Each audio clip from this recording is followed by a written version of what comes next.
미국 내 공항에서 이민자들이 항공기 탑승 직전 연방 당국에 의해 체포되는 사례가 잇따르고 있습니다. 영주권이나 비자 연장 심사가 진행 중인 사람들까지 단속 대상에 포함이 되면서 불안감이 커지고 있습니다. 뉴욕 주 정부와 일부 카운티 정부가 정면 충돌하고 있습니다. 주 정부가 새 주 법을 근거로 이민 단속 당국과의 협력 중단을 요청했으나 일부 카운티 정부들이 이를 수용하지 않으면서 논란이 커지고 있습니다. 연방국세청이 종이 수표를 통한 세금 환급금 지급을 중단하고 앞으론 계좌 이체를 기본 지급 방식으로 전환합니다.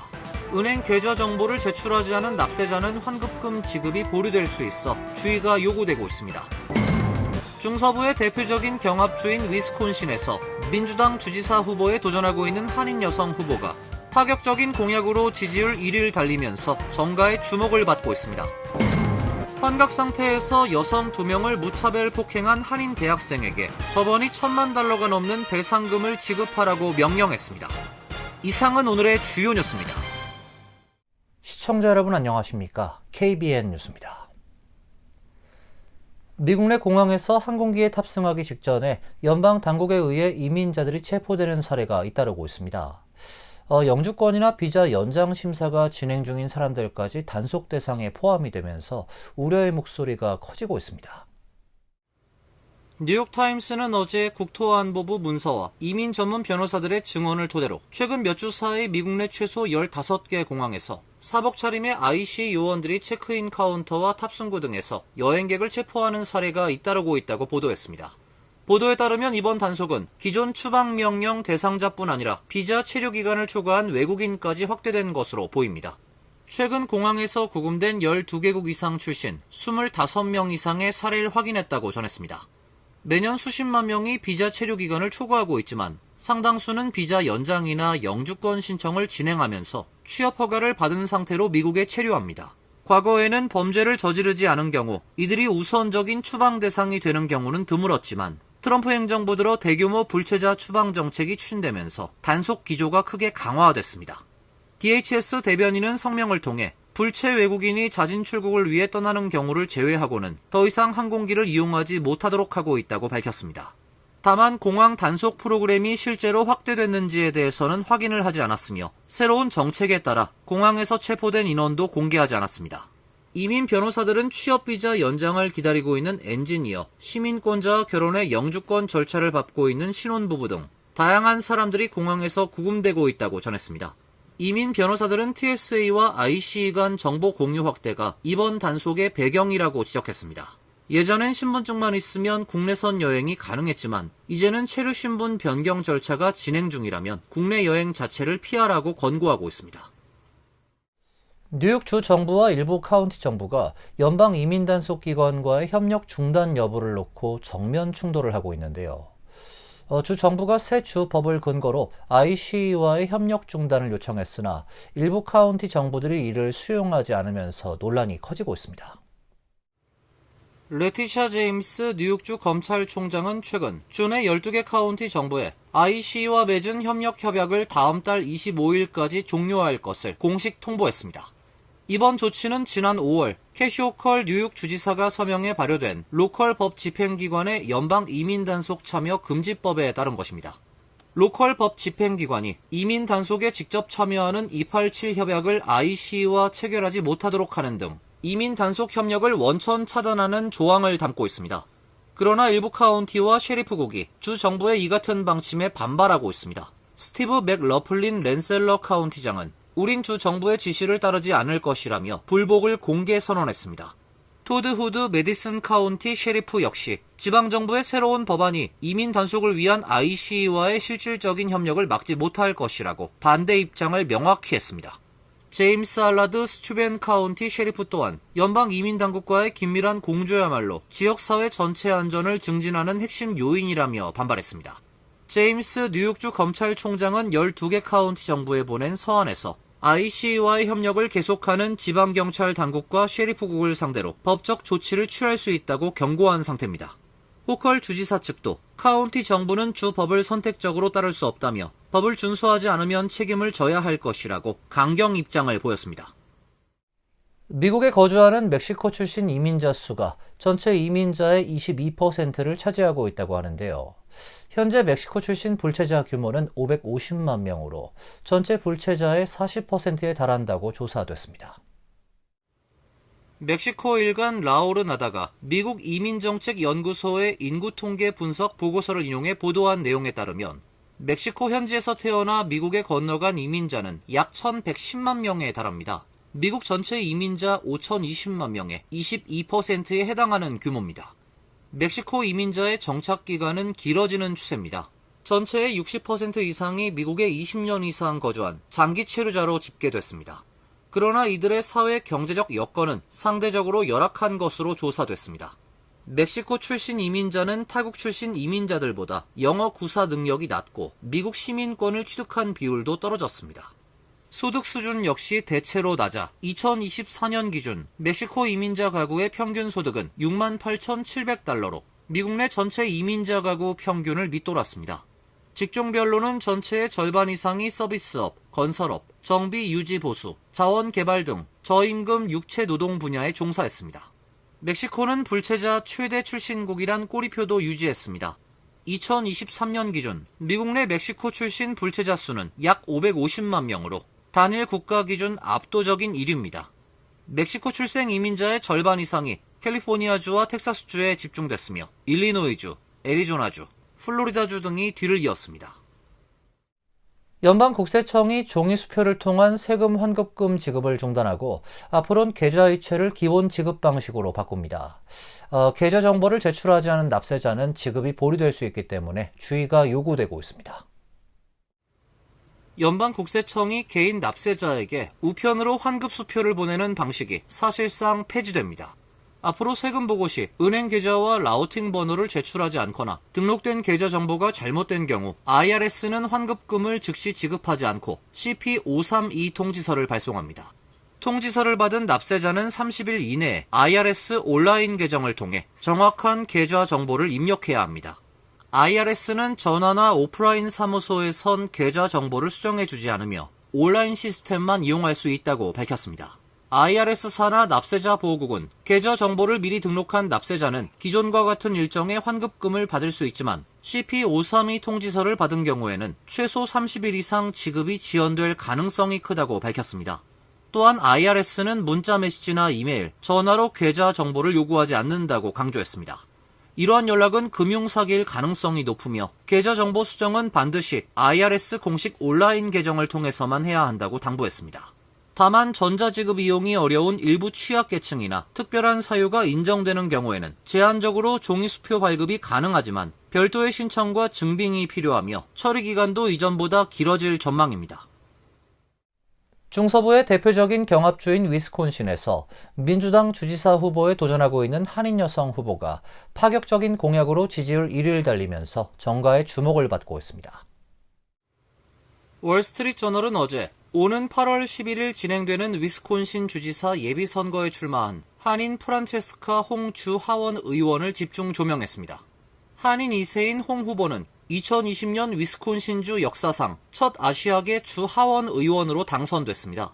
조란 맘다니 뉴욕시장 당선 후 최근 선거에서 돌풍을 일으키고 있는 민주사회주의자 소속입니다. 과거 7년간 식당을 운영했던 그는 인건비와 물가 상승 등으로 문을 닫은 뒤에 지금은 주기적으로 바텐더로 일을 하고 있습니다. 이 같은 이력의 홍 후보는 파격적인 공약으로 중앙 정가의 시선을 끌고 있습니다. 무상보육, 공공식료품점 운영, 대학 학자금 대출 전액 탕감, 주 단위 의료보험 통합, 주 32시간 근무제 도입, 주립개발은행 설립 등이 그의 핵심 공약입니다. 아울러 IC 폐지, 범죄자 투표권 복원, 최종적으로는 경찰 교도소 축소 또는 폐지를 지지하고 있습니다. 홍 후보는 최근 여론조사에서 지지율 26%로 선두를 기록하고 있습니다. 다만 민주당 주류 진영은 선명성이 강한 홍 후보의 선전이 오는 11월 본선 표심에 미칠 영향을 경계하는 분위기입니다.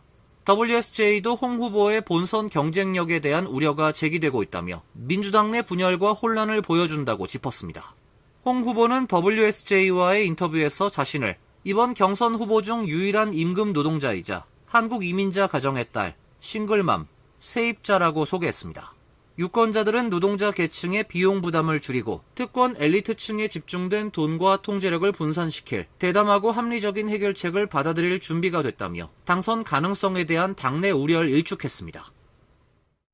환각 상태에서 여성 2명을 무차별 폭행한 한인 대학생에게 법원이 $10,000가 넘는 배상금을 지급하라고 명령했습니다. 오하이오주 쿠야오가 카운티 법원에 따르면 지난 2022년 12월 오하이오주 클레블랜드의 케이스 웨스턴 리저브 대학에 재학 중이던 23세 한인 에이든 김 씨가 도르시아 헌터와 킴벌리 파라토를 폭행한 사건과 관련해 피해자들에게 총 $1,010만 배상하라는 판결이 내려졌습니다. 피해 여성들을 대리한 로펌 측은 김 씨는 헌터에게 $660만, 파라토에겐 $350만 각각 배상해야 한다며 두 피해자 모두 이번 사건으로 영구적인 신체 장애 피해를 입었다고 전했습니다. 당시 경찰 수사 결과 김 씨는 기숙사에서 피해자들을 발로 차 넘어뜨린 뒤 얼굴과 머리 등을 무차별 폭행한 것으로 나타났습니다. 이 가운데 헌터는 기숙사 청소 직원으로 폭행 직후 심장이 잠시 멈추는 등 생명이 위독했던 것으로 알려지고 있습니다. 그는 이후 한동안 인공호흡기에 의존해 치료를 받았습니다. 김 씨는 이 사건으로 중범죄 폭행 미수 2건의 혐의로 기소됐으며 지난 2023년 유죄를 인정했습니다. 김 씨는 이후 지역 교정시설에서 6개월간 복역 판결을 받았습니다. 뉴저지주가 다음 달부터 식당에서 일회용 식기와 양념류 등의 제공을 제한합니다. 다만 고객이 직접 요청한 경우에는 제공할 수 있습니다. 뉴저지주는 불필요한 플라스틱 쓰레기를 줄이기 위해 제정한 일명 스킵 더 스터프법을 다음 달 1일부터 시행합니다. 좌석이 10석 이상인 풀서비스 식당은 매장 안에서 식사를 하는 고객에게 재사용 가능한 식기를 제공해야 합니다. 개별 물품을 하나씩 꺼낼 수 있는 셀프 서비스 디스펜서는 계속 운영할 수 있지만 여러 종류의 일회용 식기를 한꺼번에 묶은 포장 제품을 비치하거나 자동 제공하는 것은 제한됩니다. 다만 학교와 교정시설, 의료시설, 푸드코트 판매업체 등은 법 적용 대상에서 제외됩니다. 제조 과정에서 식기나 양념류가 부착된 사전 포장 식품과 매장 식사용 일회용 소스 용기도 예외로 인정됩니다. 식당을 비롯한 음식 서비스 업체는 포장 배달 주문에 일회용 플라스틱 포크와 나이프, 숟가락, 젓가락, 냅킨, 소스 등 양념류를 넣어줄 수 없습니다. 고객이 대면 또는 전화 주문 과정에서 필요한 물품을 별도로 요청한 경우는 예외로 합니다. 모바일이나 온라인 주문에서도 일회용 식기, 냅킨, 양념류 등은 소비자가 해당 물품을 원하면 주문을 마치기 전에 직접 선택해야 합니다. 위반 업체는 단계적으로 제재가 내려집니다. 첫 위반 시 경고가 발부되며 12개월 이내 두 번째로 적발되면 $100, 세 번째 이후부터는 위반 건당 $250의 벌금이 부과됩니다. 미국인들 중 거의 매일 마리화나를 피우는 사람이 2,140만 명에 달한다고 합니다. 담배나 술을 마시는 사람이 줄어든 반면 마리화나는 21%나 증가했습니다. 보건복지부 산하 약물남용 정신건강서비스국이 공개한 2025 전국 약물사용 건강조사에 따르면 지난해 12세 이상 미국인 가운데 매일 또는 거의 매일 마리화나를 흡입한 사람은 2,140만 명으로 집계됐습니다. 보고서에는 최근 30일 중 20일 이상 마리화나를 피운 경우를 매일 또는 거의 매일로 정의했습니다. 같은 기준으로 담배를 태운 사람은 1,990만 명, 술을 마신 사람은 1,720만 명이었습니다. 2021년과 비교하면 담배를 피우는 사람은 28%, 술을 마시는 사람은 24% 줄어든 반면 마리화나를 매일 흡입하는 사람은 21% 증가했습니다. 다만 총량은 술이 압도적이었습니다. 최근 한 달 안에 술을 마셨다고 답한 12세 이상 미국인은 1억 2,910만 명으로 담배 4,690만 명, 마리화나 4,380만 명, 니코틴 전자담배 2,930만 명을 크게 웃돌았습니다. 술을 마신 사람 가운데 5,680만 명은 폭음을 경험한 것으로 조사됐습니다. 최근 한 달 동안 한 번이라도 술을 마신 사람 중 매일 마신 비율은 13%였습니다. 반면 같은 기간 한 번이라도 마리화나를 피운 사람의 40에서 50%는 매일 사용한다고 답했습니다. 연령대별로 18에서 25세에서 대마초를 매일 또는 거의 매일 쓴다는 응답은 10에서 12%에 달했습니다. 매일 술을 마신다는 응답은 3에서 5%, 매일 담배를 피운다는 응답은 9.6%였습니다. 26세 이상, 특히 30, 40, 50대에서는 대마초를 매일 피우는 비율이 더 높게 나타났습니다.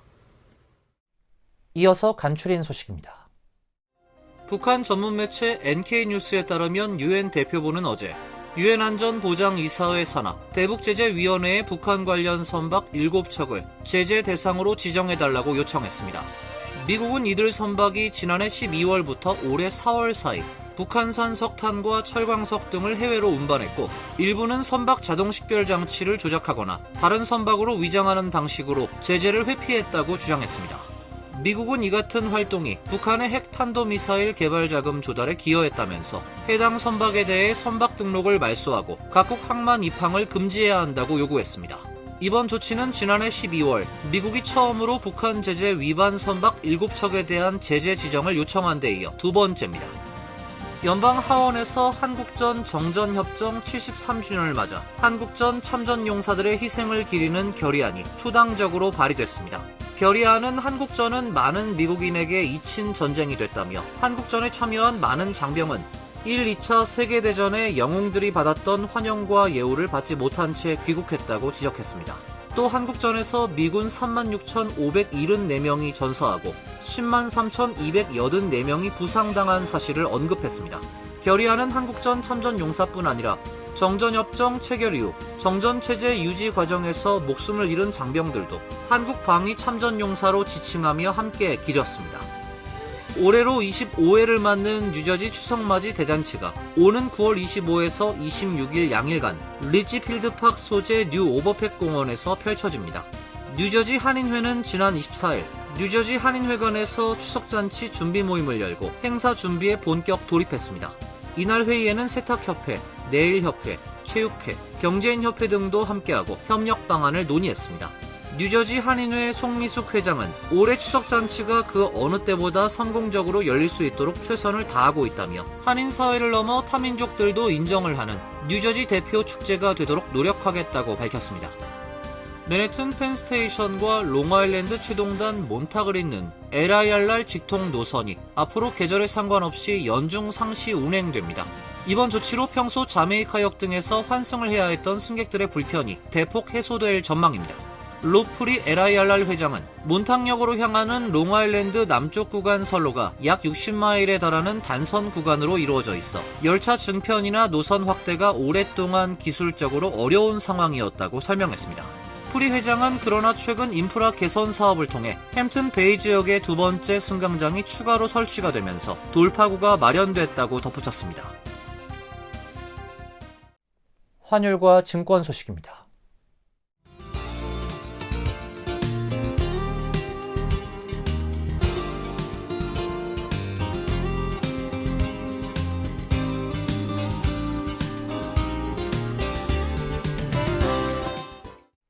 이어서 날씨입니다. 내일은 오전에 비 소식이 있고 오후부터 차츰 맑아지겠습니다. 낮 최고 기온 75도, 섭씨 24도, 밤 최저 기온 68도, 섭씨 20도로 예상됩니다. 금요일과 토요일은 맑고 화창한 날씨가 예상되고 있습니다. 일요일은 다시 구름이 많아지겠습니다. 이상으로 KBN 뉴스를 마칩니다. KBN과 함께 즐거운 시간 되시길 바랍니다. 동부 최대 한인방송 KBN이 제작하는 KBN 뉴스는 웹사이트 mykbn.com 그리고 유튜브와 페이스북에서 다시 보실 수 있습니다. 좋아요, 구독, 알림 설정은 뉴스 제작에 큰 도움이 됩니다.